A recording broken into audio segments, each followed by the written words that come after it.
Good morning, John Hughes here, and this is my morning focus. It is Marvelous Monday, October 3rd, and we've been dealing with ways to address adversity. There are always going to be problems and issues and challenges, and even if we have a plan, the best laid plans of mice and men may go awry.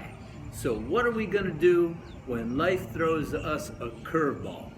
Well, one of the best organizations in the country that has produced more leaders and presidents and just upstanding citizens and fine young men is the Boy Scouts of America. And part of its philosophy is be prepared. And that's where I want to go with this. When life throws us curveballs, we'd better have something that we can do in the ready. For example, if you get a flat tire, do you have a spare tire? Are you able to fix it yourself, or are you going to sit on the roadside and wait for somebody else? If you lose your job, do you have money saved up, or do you have to go on unemployment or reach out for a loan? The bottom line is that a lot of things are going to come in life and nobody is going to save us. So we'd better have a plan and be prepared. And there's a lot of stuff cooking out there in the world that can absolutely turn your life upside down if you don't have some plans in place. We just went through this storm here, right? And it amazes me how every time a storm comes, people are scrambling to the supermarket, to Home Depot, to get a whole bunch of supplies. Why aren't those already prepared? I was ready. I've got 3 different ways that I can cook food. I've got food stored up.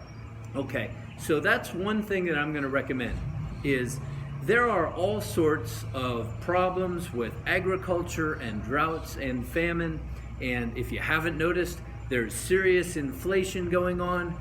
Food is going to become more and more expensive, and it's also going to become more and more scarce. So my question is, do you have some food stored up? How long could you go? If you couldn't go to the supermarket right now and get food, how long would the food that you've got at home last? And then, what if electricity goes out? There are rolling blackouts and brownouts throughout the world, and it's beginning to happen here. We've been closing more refineries, we've been closing more electric. It's just a mess. So my question for you is, what if the grid went down, right? And it's not that far-fetched that it couldn't happen at least briefly, if not for an extended period. How would you survive?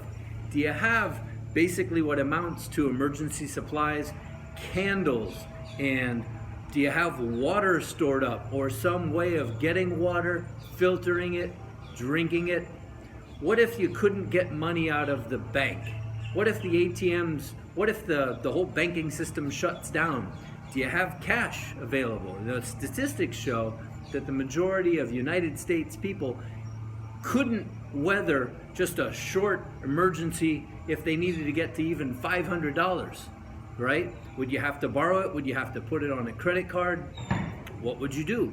What if your company just starts laying off people? Do you have other skills prepared? What else can you do besides what you're doing? What if you decide you need to leave?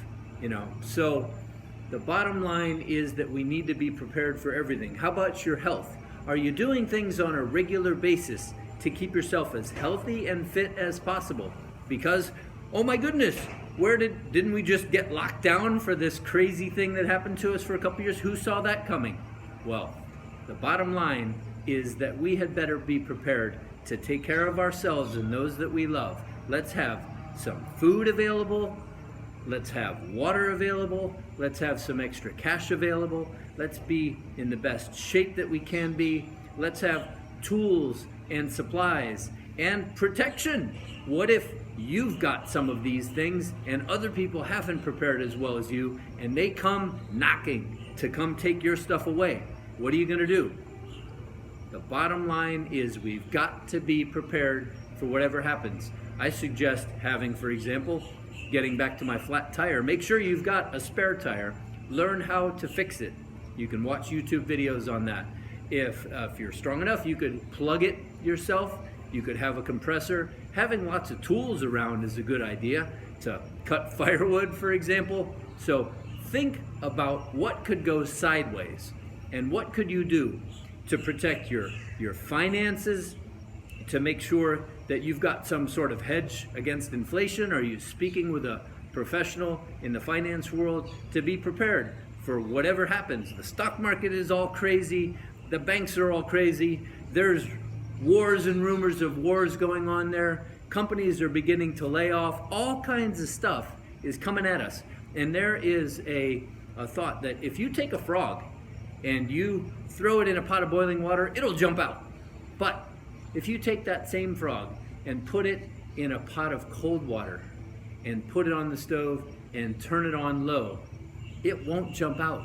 It'll sit there as the water gets hotter and hotter and hotter. And I'm going to suggest that that is kind of what is going on with the world right now, is that little by little, things are changing and curveballs are coming. And we darn sure better be prepared for whatever life throws at us.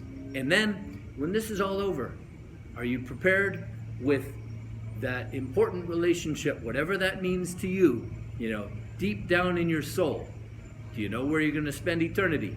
So think about that. Prepare. As long as you've got a plan, whatever life may throw at you, you can say, I'm ready for this. I've got the tools, I've got the preparation, I've got what I need to make it through this so that I can continue forward towards my goals, towards being able to give service to my friends, my family, the community, and together we can make it. But we all have to do our part by being prepared. So I'd ask you to please share this and subscribe. Hit that notification bell so you always get these when they first come out. Please keep your comments coming. What would you like me to talk about? Adversity really is something that we could go on for a long time, and there's always a different angle. So I'm going to keep going with that because hopefully out there someone is being touched by what I prepare on a regular basis. So have a marvelous Monday, and we'll see you again. Bye-bye.